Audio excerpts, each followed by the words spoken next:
Tonight, we're diving into a case file that's been cold for almost 50 years.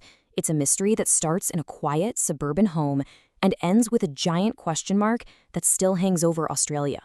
This is Eloise Worledge. She was just 8 years old, a bright, happy kid who, in the middle of a summer night, was somehow taken from her own bed and was just never seen again.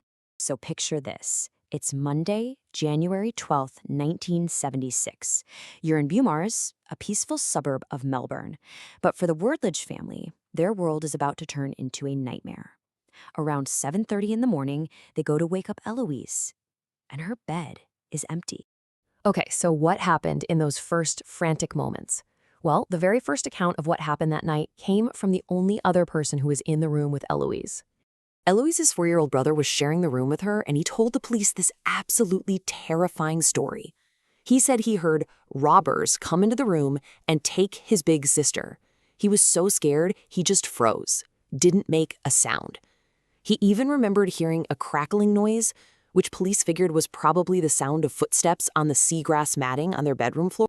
Right. Now let's look at the physical evidence, because this is where the whole mystery gets even deeper and, frankly, just plain bizarre. The crime scene made absolutely no sense. At first, investigators found what looked like a slam dunk clue. There was a small, neat hole cut right into the fly screen of Eloise's bedroom window. It seemed like a clear sign of how an intruder got in, right? Well, here's the twist. Forensic analysis came back and concluded that the screen had been cut from the inside of the room. Now, why on earth would an abductor do that? Or was someone else trying to stage a break-in? This one tiny detail just flipped the whole investigation on its head. And the whole scene was just like that, a complete mess of contradictions. I mean, the front door was unlocked, which would have been the easiest way in. The window was wide open, and there was even tree bark on the floor, suggesting something happened with the outside. But maybe the most chilling part? There were zero signs of a struggle. It's like Eloise just vanished. So with a crime scene that's just a puzzle, police were left with two completely different theories, a few weird sightings, and a list of suspects that was about to get uncomfortably close to home. So you've got these two ideas battling it out. On one side, the prowler theory. Neighbors reported seeing a young guy jump the fence, a strange green car speeding away, and someone even heard a child cry and a car door slam right around 2 in the morning. But on the other hand, police just couldn't shake the feeling that the whole scene felt staged. Eloise was known to be shy. She probably wouldn't have just left with a stranger. And that unlocked front door, it suggested someone familiar could have just walked right in and let her out. With all the evidence pointing away from a simple, clean break-in, investigators had to start thinking about the unthinkable. Their focus had to turn to the only two adults in the house that night, her parents, Lindsay and Patsy Worledge. And the timing of all this, well, as one detective put it, it was striking. The family was falling apart. Both parents were having affairs, and a separation was right around the corner. In fact, her father, Lindsay, was literally scheduled to move out of the house on the exact same day Eloise was discovered to be missing. And the suspicion wasn't just coming from the police.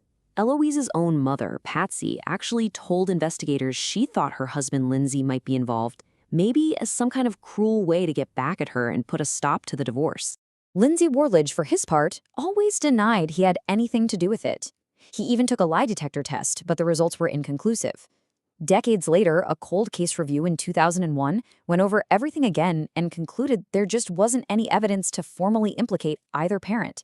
So that painful question was just left hanging. But the investigation just stalled. It hit a wall, and the days without Eloise turned into weeks, then years, and eventually a whole lifetime of unanswered questions. They even offered a $10,000 reward back in 1976, which was a pretty big chunk of change back then. But nothing. It didn't generate a single credible lead. The phone lines were quiet, and that reward has never, ever been claimed.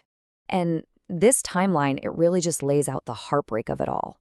The huge search back in '76 gave way to that cold case review 25 years later that went nowhere. Then, in 2017, Lindsay Worledge died. 5 years later, in 2022, Patsy passed away.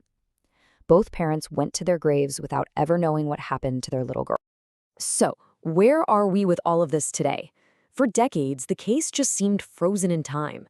But not that long ago, a new and really disturbing piece of information came out. Get this, in 2023, it was revealed that Beaumaris Primary, the school Eloise went to, had apparently been a hunting ground for multiple pedophiles in the 1970s, including some former teachers. This was something the original investigators had no idea about. It doesn't solve the case, of course, but it opens up a whole other horrific possibility that was never even looked at. So in the end, the disappearance of Eloise Worledge is just this impossible puzzle. You have a screen cut from the inside, a family falling apart at the seams, and this late discovery of threats outside the home. With no body, no confession, and a crime scene that makes no sense, what are we left with?